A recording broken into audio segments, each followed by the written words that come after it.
What's up guys? So ngayon pupunta tayo sa Moto Wash dyan lang sa may Plaridel. Blurred yung camera kasi mahamog, pinadefrost ko muna. So ayan, pakita lang natin yung dumi ng motor. So napakalagkit ng motor dahil galing tayo kahapon sa Hagonoy, Bulacan. So kung hindi kayo familiar doon sa Hagonoy, Bulacan, bumabaha. So kahapon nagpunta kami, medyo may baha doon, mga 3 to 4 inches. So dinaanan namin yun kasi yun nga naman yung purpose nung pagbili ng ADV 160. Kaya nga ADV stands for Adventure. Mabilis lang naman yung biyahe nito. Then yung pupuntahan nga pala nating shop is yung Buff and Brew, located at hindi ko alam yung exact address, pero ilalagay ko na lang sa description yung Google Map pin. Hindi kayo mahirapan, nasa Google Maps na yung pin nila. And then malapit lang to sa may Walter Mart Plaridel. So ayan, nakita nyo yung Walter Mart nasa kanan ko. Meron din silang Facebook page, puntahan nyo kung may mga tanong kayo. Marami silang ino-offer na services sa sasakyan, lalo sa paglilinis syempre. Kasi car wash and kapihan tong shop na to.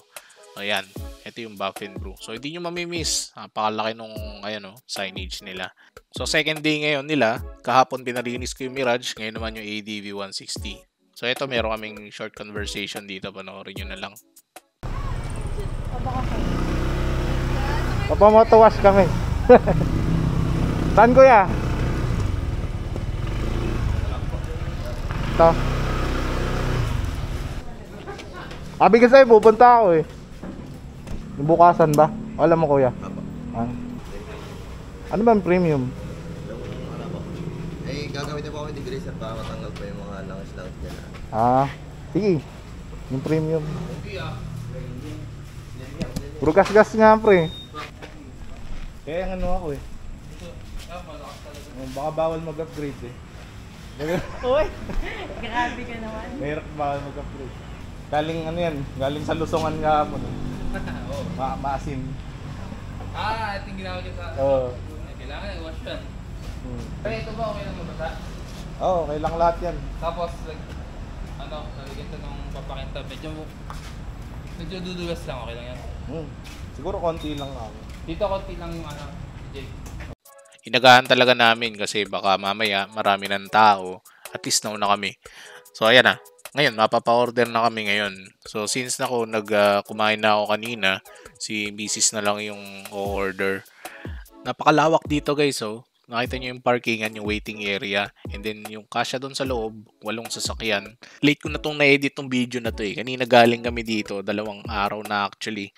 Ang dami nagpapaka-car wash kasi pwede ka nga naman talagang maghintay. Dito tulad dun sa iba, talagang nakatunga nga ka lang. Dito pwede kang magkape, kumain. Malay mo, baka pwede ka pa magtrabaho dito. At tanong ko doon sa may-ari, baka niya susunod.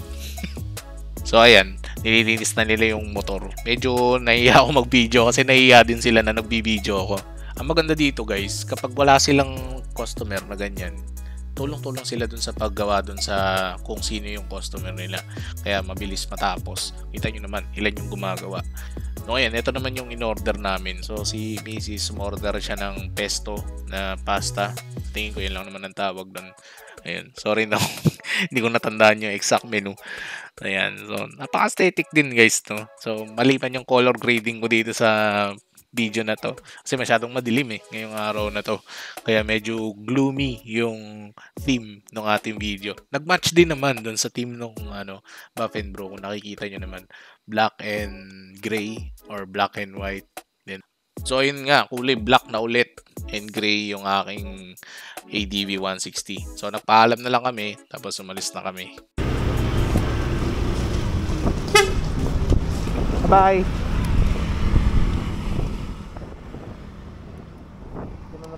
So andito na tayo sa dulo ng video natin. So papakita ko sa inyo, ito yung before nung ating sasakyan. And nakita nyo naman sobrang malagkit. When I say malagkit is yung nakadikit talaga yung mga alikabok, kung nakikita nyo naman. So ganun siya kadumi. And then hindi siya black na black, nakikita nyo.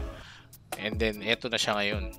So kita nyo naman, kahit matte black yung ating ADV 160, black na black pa din siya ngayon dahil bagong ligo na siya. So yung stepboard, medyo pinunasan ko yan kasi syempre pinang-aapa ko yung pa ko. And then ayoko naman na pagbalik ko sa susunod, andun pa rin yung dumi. So nakita nyo, lahat ng parts na black ay black na ulit. So yun. So eto rin yung windshield, sobrang kintab. So yun, maraming salamat guys sa panonood, and hopefully sundan nyo yung pangalawa natin video kasi kanina while I'm editing this is the second week and meron tayong part 2 ng video na pagpunta natin dito sa Buff and Brew. So yun, don't forget to like and subscribe. Maraming salamat sa panonood. Ingat!